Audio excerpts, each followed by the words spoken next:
Malaquias capítulo 3.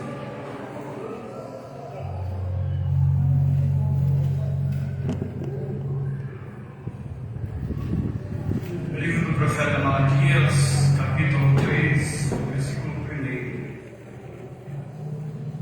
1. Malaquias, capítulo 3, acho que o versículo 1 nos diz assim: E eis que eu envio o meu anjo, que preparará o caminho diante de mim, e de repente virá ao seu tempo o Senhor, a quem vós buscais, o anjo do concerto, a quem vós desejais. Eis que vem, diz o Senhor dos exércitos, mas quem suportará o dia da sua vinda? E quem subsistirá quando ele aparecer? Porque ele será como o fogo do ourives e como o sabão do lavandeiro, e assentar-se-á afinando e purificando a prata, e purificará os filhos de Levi, e os afinará como ouro e como prata. Então ao Senhor trarão oferta em justiça, e a oferta de Judá e de Jerusalém será suave ao Senhor, como nos dias antigos e como nos primeiros anos.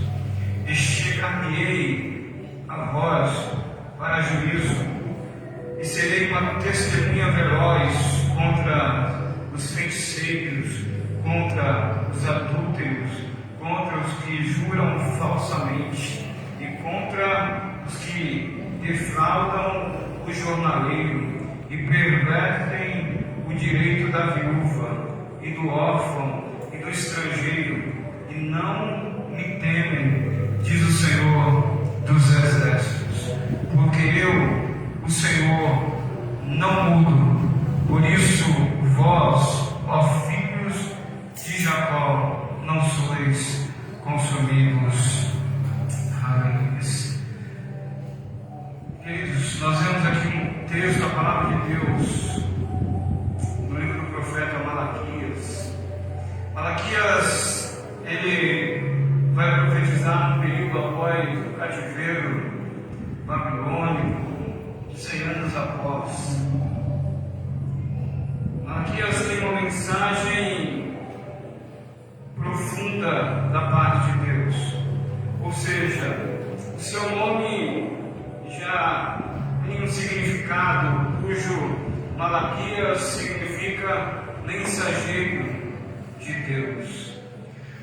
Malaquias tem sobre si o peso da palavra.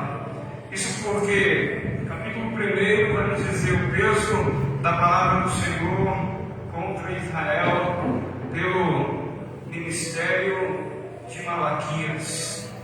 O peso da palavra do Senhor contra Israel pelo ministério de Malaquias. Malaquias recebe o peso, a responsabilidade, a urgência, ou seja, tamanha forma na qual ele ia profetizar de forma tão enérgica, de forma tão urgente e de forma tão confrontadora contra Israel, que isso era um grande peso. Peso porque ia confrontar de tal forma a maneira na qual eles estavam vivendo. Ele recebe o peso da palavra de Deus. Malaquias vai pregar a sua mensagem, ou o peso da mensagem dele, primeiramente, vai ser contra a infidelidade de Israel para com Deus. A infidelidade de Israel para com Deus. Ele vai confrontar a adoração hipócrita que Israel estava praticando.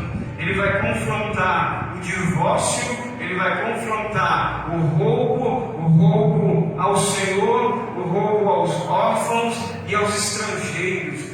o peso da mensagem de Malaquias tem essa vertente, tem essa urgência, ele tem um peso.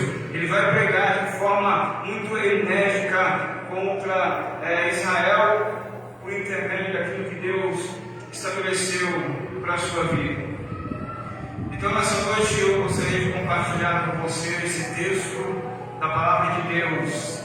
Nessa noite, a mensagem é fogo e misericórdia, juízo e graça. Fogo e misericórdia, juízo e graça.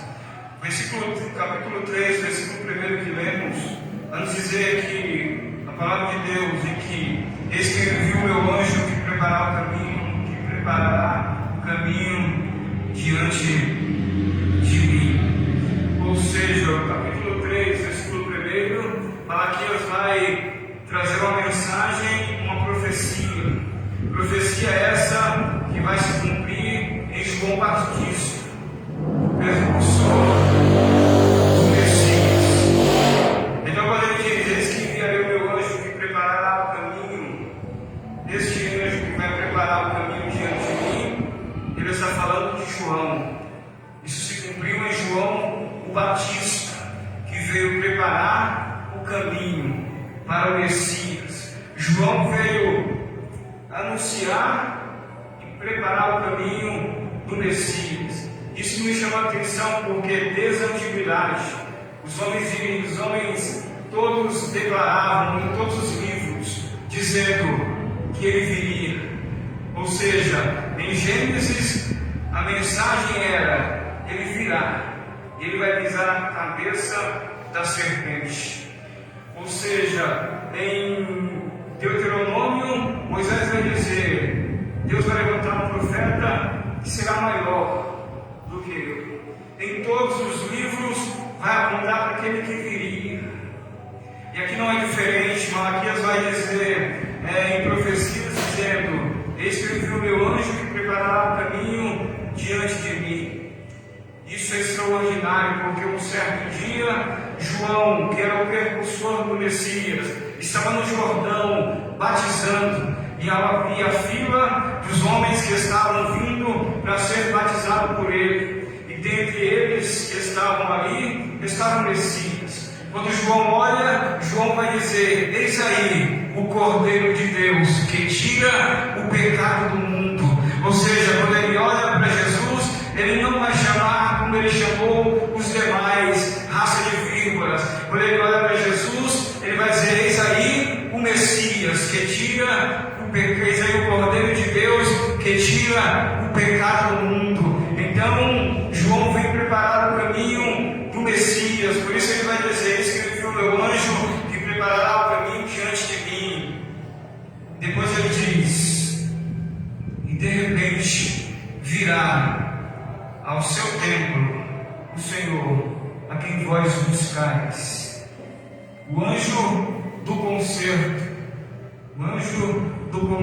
a quem vós desejais. O mesmo texto mostra que o Senhor virá repentinamente. Se João veio preparar o caminho no batismo no Jordão, ele traz a revelação: eis aí o Cordeiro. Ou seja, ele veio de forma repentina. Ou seja, Deus sempre vai avisar antes de agir.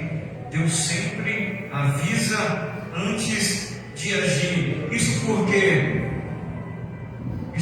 a taça do juízo nunca será derramada antes da trombeta da graça. Ou seja, a taça do juízo nunca será derramada antes da taça da graça ou da trombeta da graça. Então Deus sempre avisa antes de agir. E ele avisou um período antes, através de Malaquias, dizendo: eis que eu envio o meu anjo, e de repente virá ao seu templo o Senhor, a quem vós buscais, o anjo do concerto, o anjo da aliança. Ou seja, ele virá. Então Deus sempre avisa antes de agir. Ele sempre prepara o caminho antes de chegar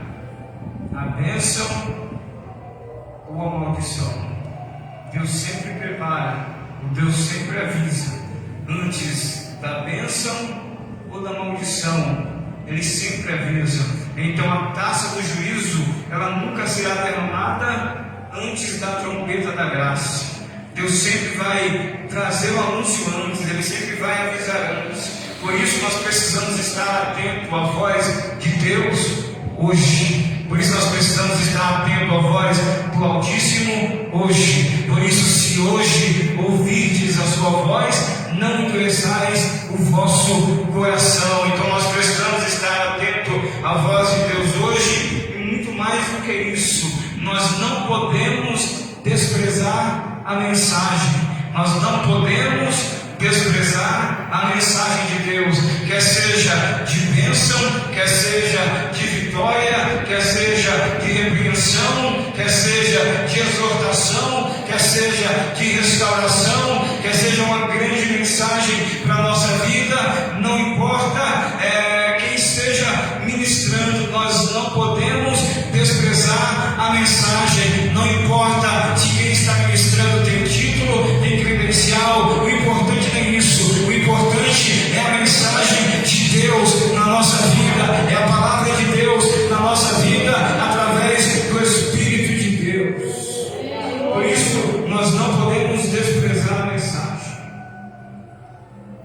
Infelizmente, muitas pessoas desprezam a mensagem, porque é fulano que está pregando, é A ou B, ou porque é conhecido ou não. Nós não podemos caminhar por esse percurso. Nós não podemos desprezar a mensagem de Deus.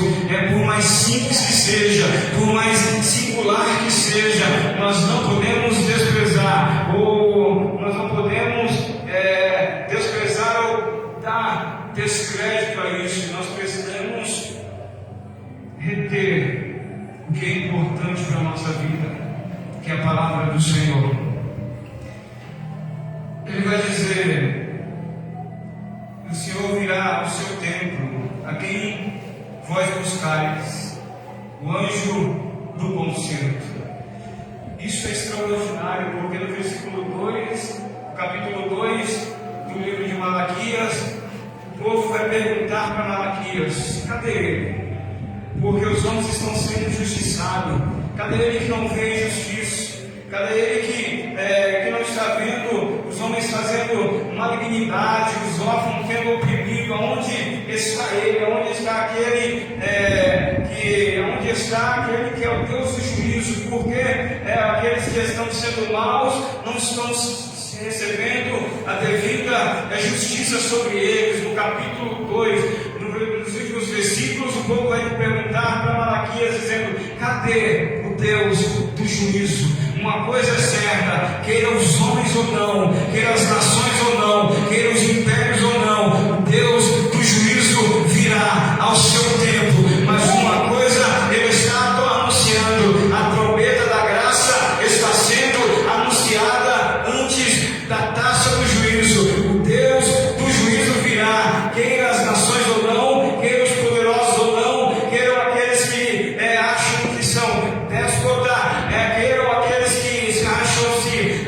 invencíveis, querendo eles ou não, o Deus do juízo virá. Ou seja, porque há um certo tempo, um tempo certo, o Senhor tocará a sua trombeta, e quando a trombeta tocar, aqueles que estão mortos em Cristo ressuscitarão primeiro, e nós que estamos vivos seremos arrebatados, teremos os corpos transformados e encontraremos o Senhor na glória, e para sempre estaremos com Ele. Então, uma coisa você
o anjo do concerto.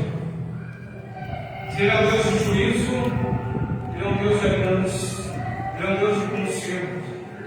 Ele vai dizer: de quem vós desejais? Eis que vem, diz o Senhor dos Exércitos. A palavra de Deus é específica, a palavra de Deus é direta, a palavra de Deus ela não tem termos, a palavra de Deus vai dizer: eis que vem, diz o Senhor dos Exércitos. Não era Malaquias que estava dizendo que ele viria, era o próprio Deus através dizendo que ele viria. Eis que vem, diz o Senhor dos Exércitos. Quero dizer uma coisa a você: quando Deus fala, Ele cumpre. Quando Deus declara, Ele realiza. Ele não é homem para que minta, Ele não é filho do homem para que se arrependa. Porventura diria Ele: não faria, ou falaria e não confirmaria. Ele disse através de Malaquias: eis que vem, diz o Senhor dos Exércitos. Ou seja, o Deus do juízo, o Deus do conserto viria e virá novamente para buscar a sua igreja. Louvado seja o Senhor. Versículo 2, ele vai nos declarar assim: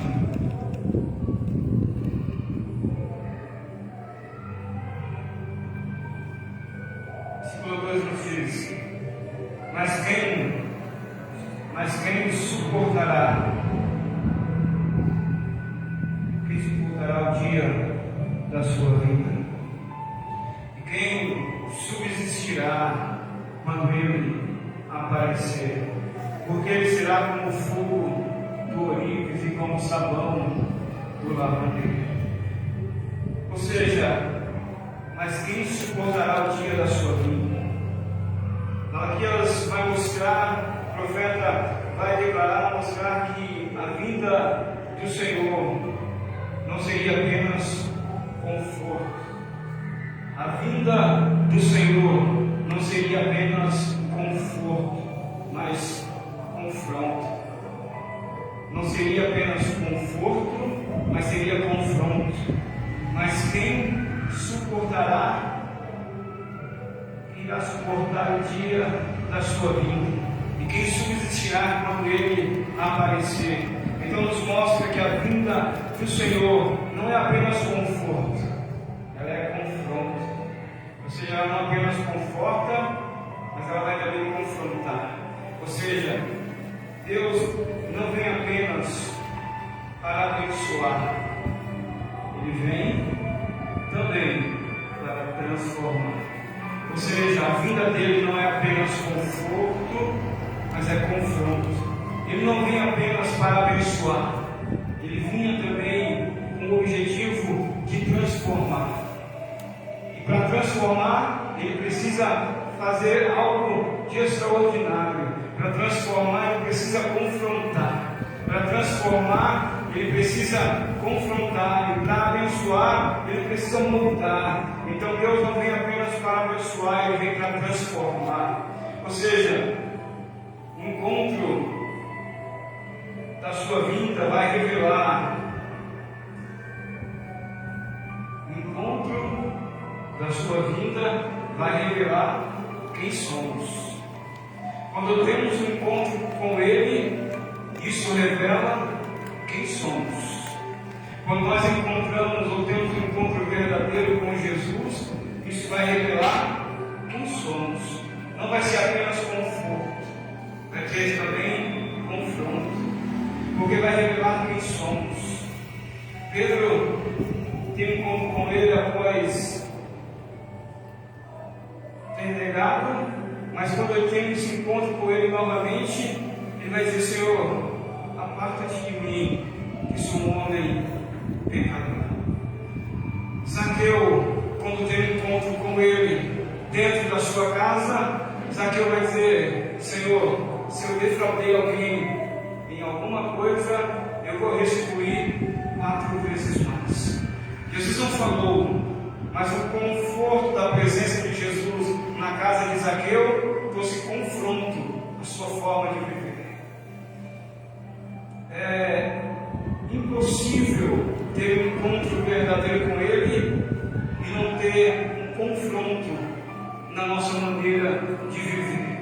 Isso Isso porque a nossa natureza é falha, a nossa natureza é limitada, a nossa natureza é errônea constantemente. E quanto mais nos encontramos com Ele, mais Ele revela em nós o que nós precisamos mudar. Porque esse encontro com Ele revela quem somos. Muitas das vezes somos egoístas, amantes de nós mesmos, amantes dos nossos próprios prazeres, das nossas próprias vontades, olhando só para dentro de nós. Mas quando nós temos um encontro com Ele, isso confronta a nossa vida, porque Ele mexe conosco para sermos conforme a vontade dEle.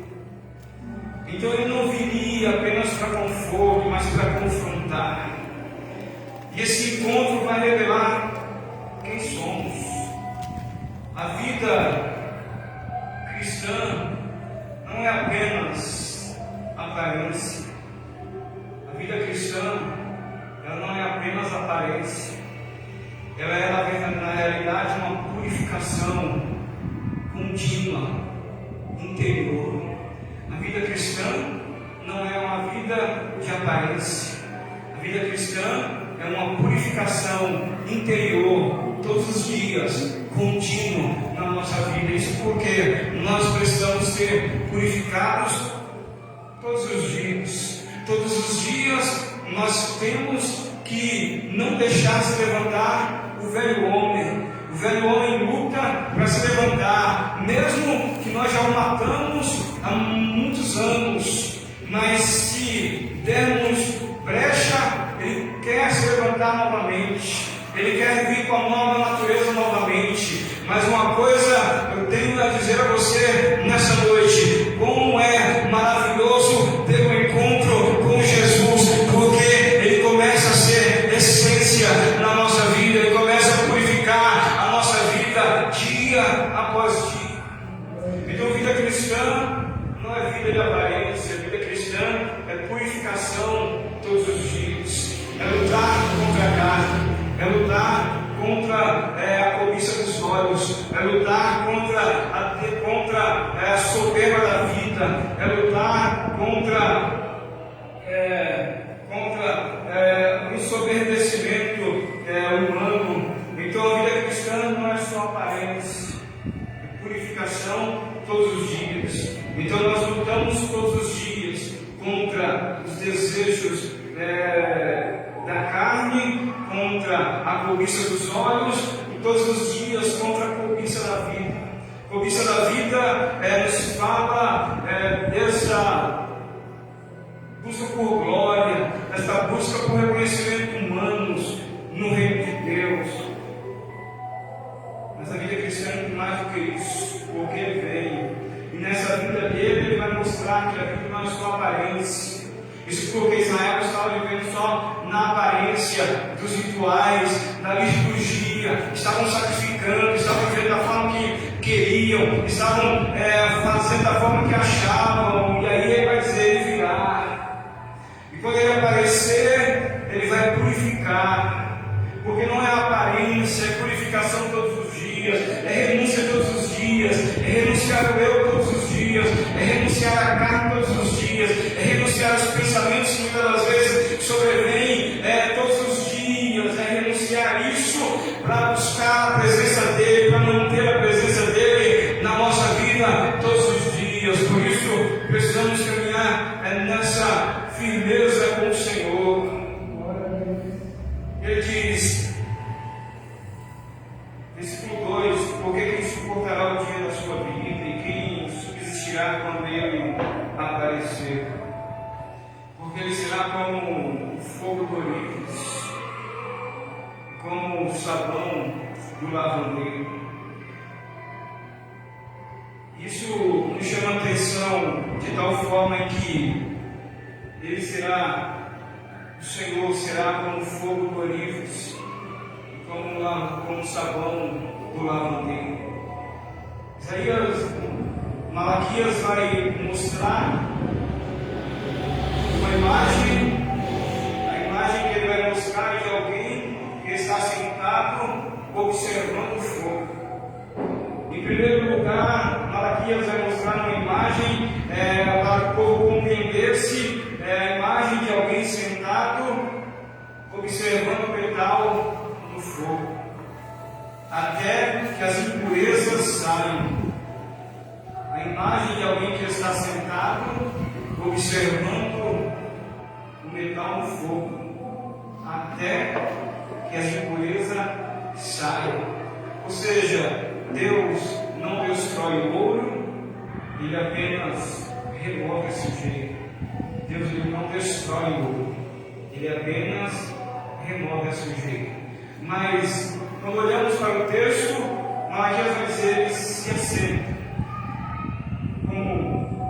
Ele se assenta, ele será como o fogo do ourives e como o sabão do lavandeiro. Então o Senhor é como se ele se assentasse observando o metal no fogo, observando as nossas vidas até que as impurezas saiam.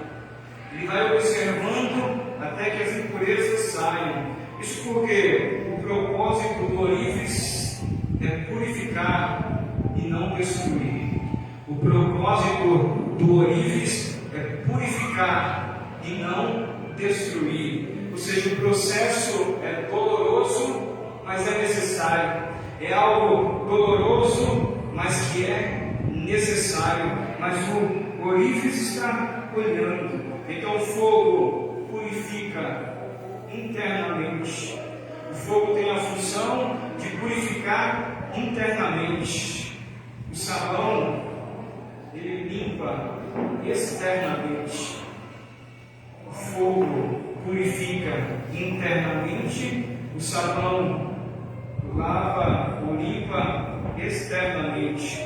Ou seja, provas que Deus nos coloca não são para nos destruir.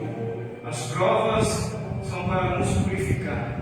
Circunstâncias, situações, adversidades que parecem um verdadeiro fogo, mas o ourives está observando para que as impurezas saiam, para que esteja no ponto certo. Ou seja, então ele vai observando, porque é um processo necessário, não vai destruir, mas é um processo necessário. Então, o primeiro propósito de Deus com isso é restaurar. O propósito de Deus em relação a isso é restaurar.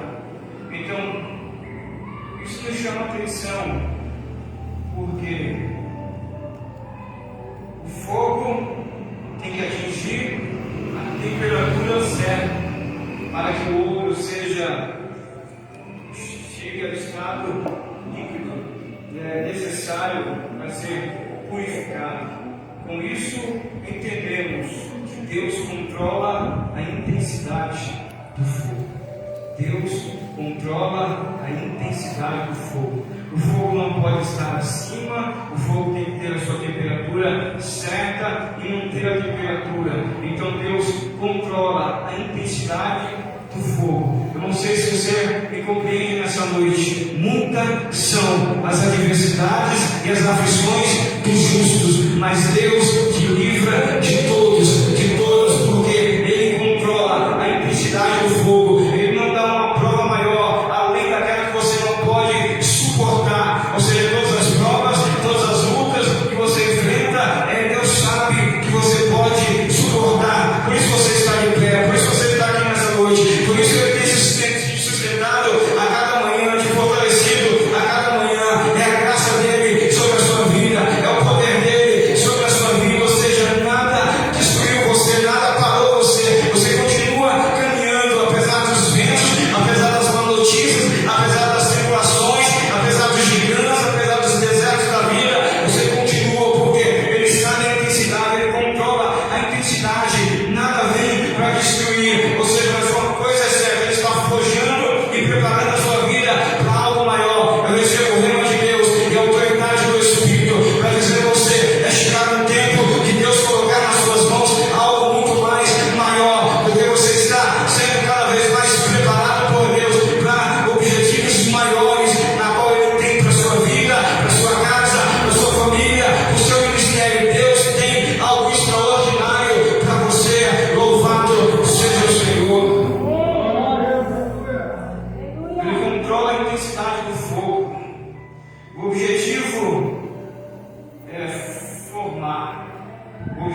é dar forma e trazer um caráter santo.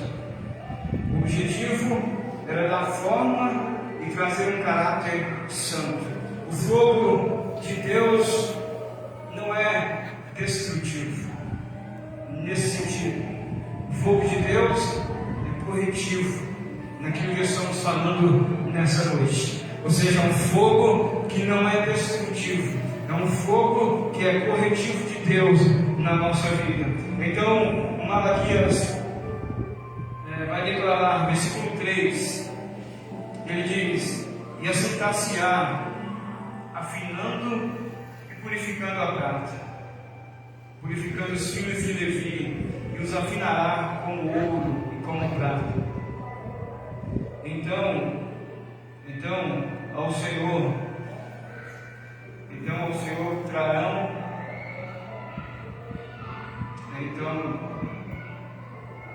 ao Senhor trarão oferta em justiça. Ele se assenta, afinando e purificando a prata. Isso com o objetivo de formar o caráter, de dar forma, de trabalhar.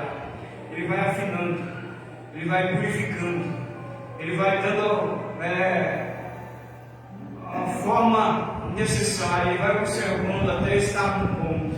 E o ponto certo da prata e do ouro para o ourives é quando ele enxerga na prata e no ouro que está sendo na intensidade do fogo tirado todas as impurezas. Quando todas as impurezas é removida, ele enxerga na prata e no ouro o seu reflexo. Quando ele enxerga o reflexo na prata e no ouro, está no ponto certo, está da forma que ele quer, está da forma correta na qual ele quer usar. Ou seja, então Deus vai trabalhando em nós, vai nos moldando até que seja formado em nós o caráter de Cristo.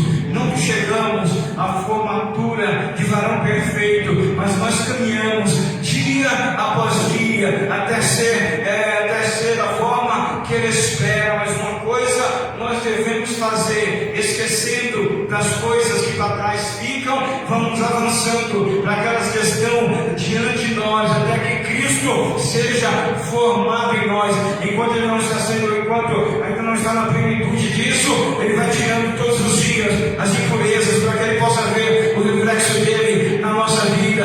Deixa eu dizer uma coisa a você, muito mais do que isso, Ele não apenas vai ver o reflexo, Ele já habita dentro de você. O Emanuel, o grande Eu Sou, o Deus Todo-Poderoso, o El Shaddai, Ele habita dentro de você, Ele está dentro de você. Louvado seja o Senhor. Então Ele vai declarar que então, depois da purificação, depois de todo um tratamento de Deus, depois de todo um confronto de Deus na vida, depois de tudo isso, então ao Senhor trarão oferta em justiça.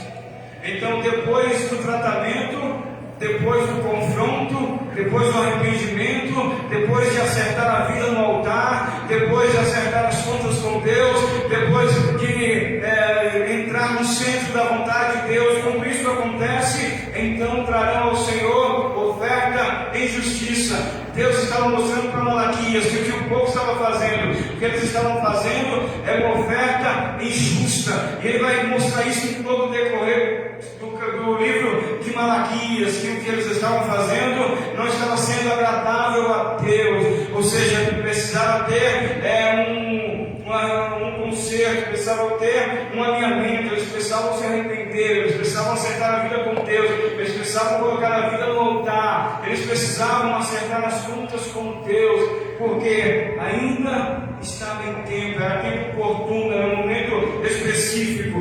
Então, quando o Senhor purifica, quando há confronto, quando há mudança, quando se entende que não é aparência, que é transformação por dentro, e reflexo reflexo por fora, transformação por dentro e reflexo por fora, então trarão ao Senhor oferta e justiça. Esta oferta é uma oferta aceitável a Deus. Então, depois da purificação, a adoração volta a ser aceitável. Depois da purificação, a adoração volta a ser aceitável. Isso porque o versículo 4 vai dizer: e a oferta de Judá e de Jerusalém será suave ao Senhor, como nos dias antigos, como nos primeiros anos. Ou seja, depois da purificação, depois do encontro com Ele, depois de acertar a vida com Deus, depois de colocar a vida no altar, depois de tudo isso, a adoração volta a ser aceitável. Isso porque, primeiro, Deus quer a vida do adorador, depois Ele quer a adoração. Primeiro Ele quer a vida, primeiro Ele quer o coração, primeiro Ele quer a mudança na conduta, no caráter, na postura, depois a aceitação da adoração e das demais coisas que pertencem somente ao Senhor. Mas primeiro Deus quer a vida do ofertante. Por isso Ele vai dizer: então o Senhor trará oferta e justiça. E a oferta de Judá e de Jerusalém será suave ao Senhor, como nos dias antigos. Como nos dias antigos. E como nos primeiros anos. Então a questão nunca foi o culto. A questão nunca foi o culto em si, mas o coração do ofertante. A questão que Deus está confrontando o povo nunca foi o culto em si, mas o coração do ofertante. Então a questão não era o culto, a questão era o coração do ofertante, porque eles estavam no culto, mas o culto não estava no coração deles. A doação para Deus, o tempo para Deus, não estava sendo primícia para Deus. Ou seja, eles estavam no culto, mas aquilo era apenas um momento na vida deles, não fazia sentido. Eles estavam ali por estar. A questão nunca foi o culto, a questão é o coração do ofertante. Do ofertante, digo, do adorador, daquele que veio buscar a Deus. Então a questão nunca é o culto, mas sim o coração. Porque a pessoa pode estar no ambiente do culto, mas a sua mente, os seus pensamentos podem estar em outros lugares. O corpo pode estar no ambiente do culto, mas a sua perspectiva pode estar na janela, olhando para fora. Quando eu digo da janela, eu falo da alma. A alma quer ir em outros lugares, desejando outros ambientes. Como estava eu, estava no ambiente do culto, mas o culto não livrou eu da queda, porque ele estava em um lugar de indecisão, na janela.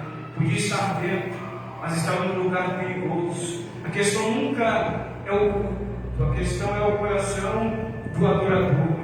Porque uma pessoa pode estar no culto, mas com pensamentos e intenções que vão além daquilo que está sendo conduzido ou praticado no ambiente do culto, que é a adoração, que é o tributo, que é a glória, que é o louvor, que é a exaltação para aquele que está no trono.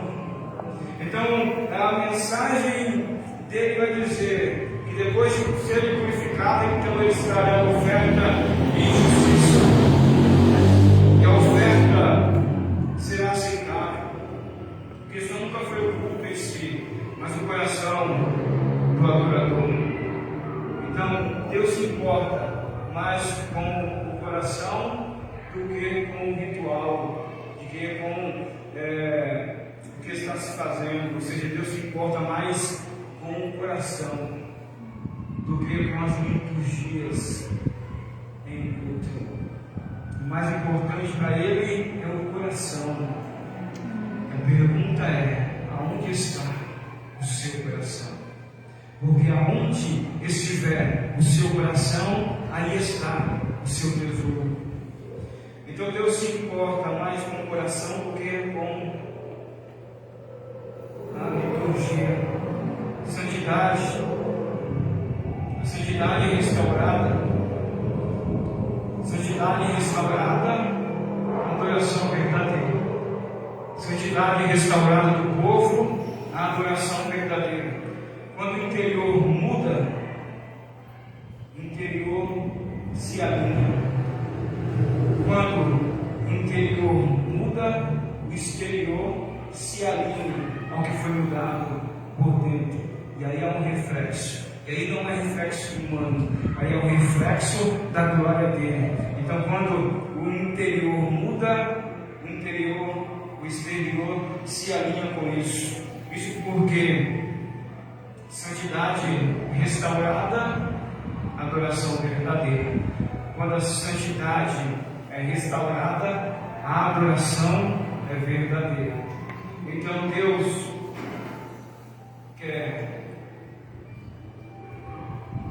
mostra através de Malaquias que Deus quer ofertas limpas de um coração limpo.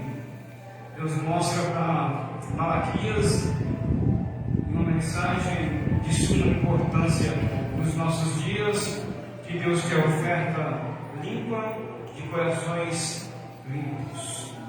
Versículo 5 nos diz assim. Versículo 5 nos declara assim a palavra de Deus. E chegar-me-ei a vós para juízo, e serei uma testemunha veloz contra os feiticeiros, contra os adúlteros, contra os que juram falsamente, e contra os que defraudam o jornaleiro, pervertendo o direito da viúva, do órfão e do estrangeiro. Não entendem, diz o Senhor dos Exércitos. Versículo 5, aqui Deus vai julgar toda a injustiça. Deus vai julgar toda a injustiça. O Senhor não ignora o pecado social. Deus não ignora o pecado social e nem o pecado moral. Ou seja, Ele vem para julgar toda injustiça. E quando Ele diz que Ele vai se sentar para ser uma testemunha veloz contra o feiticeiro, contra o adúltero, contra os que juram falsamente, Deus vê tudo. Ou seja, Deus vê tudo, inclusive o que é feito, o que é falado em secreto, em oculto. Isso porque Ele vem para julgar, Ele vem para juízo, e será uma testemunha contra o feiticeiro, contra o adúltero, contra o que jura falsamente, contra os que defraudam. Isso nos mostra que Deus vê tudo. Os seus olhos são como chama de fogo. Ou seja, não tem como fugir daquele que vê todas as coisas, nas quais todas as coisas são para Ele nuas e patentes. Ou seja, luz e trevas para Ele são a mesma coisa. Ele enxerga da mesma forma, Ele enxerga da mesma maneira, Ele vê todas as coisas de igual modo. Então Malaquias vai dizer, Ele vai julgar, porque Deus vê tudo. Ele vê tudo que os homens fazem, Ele vê tudo que os homens praticam, Ele vê todo o engano, Ele vê toda a injustiça, Ele vê tudo que praticam no oculto, no secreto. No secreto Ele vê tudo. E Ele vai dizer, eu chegarei para vós em juízo, e serei uma testemunha veloz. Testemunha veloz. Ou seja, Deus te coloca como aquele que vai falar de forma em que os homens não vão poder negar, ou seja, de forma que não serão isentos do que fizeram. Ou seja, Deus vê e contempla todas as coisas. O Evangelho também é justiça. O Evangelho também é justiça. Então, vida com Deus exige integridade. Vida com Deus vai exigir de nós integridade. Ele vê todas as coisas. Então a vida com Deus vai exigir de nós integridade no lar, no trabalho, na sociedade. Ou seja, uma vida com Deus vai exigir de todos nós integridade dentro de casa, no trabalho e no meio da sociedade. Isso porque quem teme a Deus tem que viver corretamente, mesmo quando ninguém está vendo. Quem teme a Deus precisa viver corretamente, mesmo quando ninguém está vendo, ou mesmo quando as pessoas estão observando. Então, quem teme a Deus precisa viver corretamente. Então, temer a Deus é viver de forma correta, de forma íntegra, com integridade. Integridade no lar, no trabalho e na sociedade, porque ele será uma testemunha veloz. Versículo 6. Versículo 6 declara assim a palavra de Deus: Porque eu, o Senhor, não mudo. Por isso vós, ó filhos de Jacó, não sois consumidos. Ou seja, ele vai liberar através de Malaquias, dizendo: porque eu, o Senhor, não mudo. Deus não muda, nem em caráter. Deus não muda nas suas promessas, e Deus não muda na sua justiça. Deus não muda em caráter, Deus não muda nas suas promessas, e Deus não muda em justiça. A fidelidade de Deus é a nossa firme esperança. A fidelidade de Deus é a nossa firme esperança, porque Ele não muda. Ele não muda o seu caráter, Ele não muda as suas promessas, e Ele não muda a sua justiça.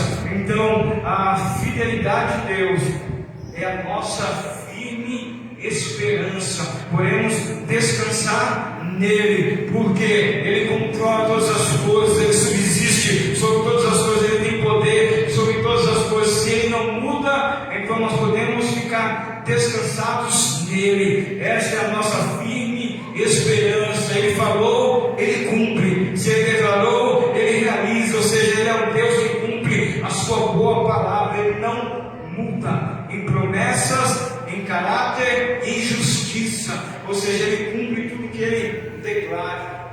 Se Ele prometeu, Ele cumpre. Então nós temos uma segurança. Nós temos uma firme segurança em tempos estáveis. Mesmo que os tempos mudem, nós temos uma firme segurança. Deus é a nossa firme segurança. Ele não muda. Nós podemos viver tempos e períodos estáveis, onde as coisas mudam, onde há mudanças nas nações, em circunstâncias, mas a nossa estabilidade vem de um Deus imutável. A nossa estabilidade vem de um Deus imutável. Então pode mudar os homens, pode mudar os governos, pode mudar as leis, pode mudar o que for. Deus permanece imutável, Ele não muda, e essa é a nossa firme segurança.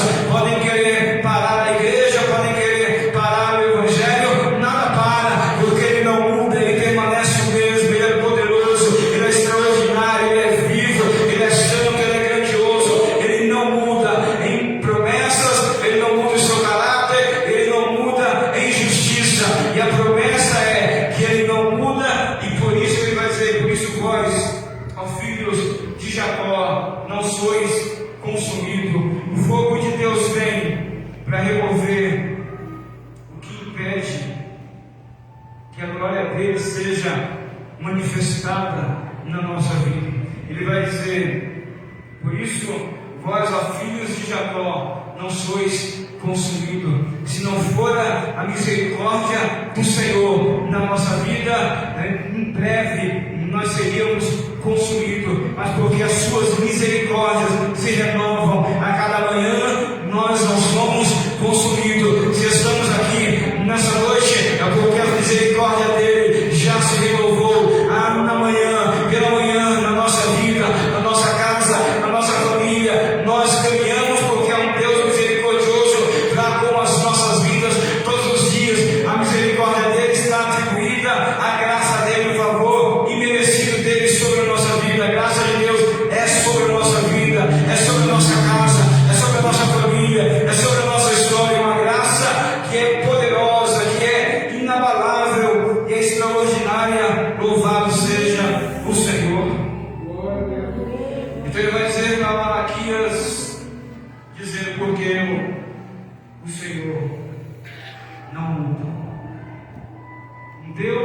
imutável, que habita e que se assenta num trono inabalável, não se mexe.